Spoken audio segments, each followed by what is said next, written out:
Good morning. Hi, this is Kathy from Laying Groundwork.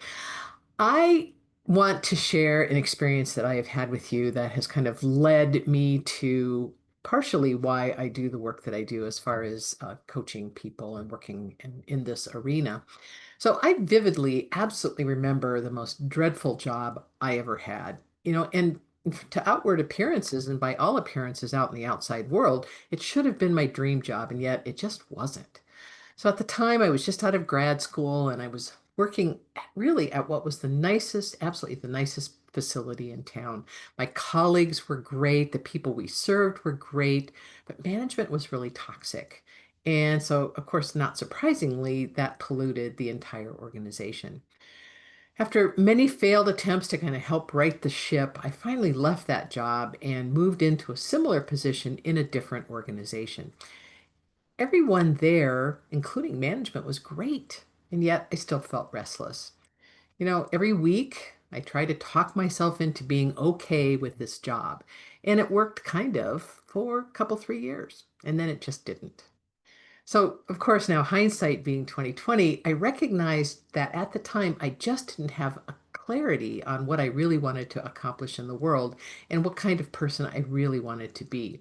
It was at this juncture that I discovered the world of self-improvement and spirituality. And at that point, I came to realize that my restless discomfort was actually an unfulfilled dream.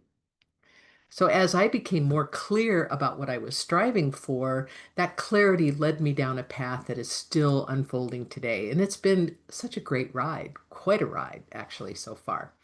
So here's what I now know. I already had an inkling during that first toxic job that I described that it was just not going to be my jam. I chose to ignore that inkling, that kind of hunch, that kind of internal nudge for a number of reasons. I needed to get to work after graduation. And honestly, it was a really cool place. So how bad really could it be?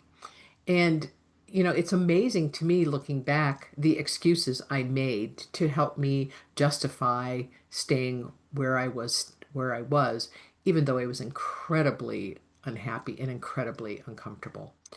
So once I got some clarity into my own motivations and when I started to understand a bit more about what makes me tick, I could start to make some decisions that were more congruent with my deeply held beliefs, right? And then also finally is the only way I could learn these lessons is to do what I did. So I needed to stop blaming myself for anything, for not following my instincts, for not doing what was really felt good to me. I just needed to stop blaming myself for all of that stuff.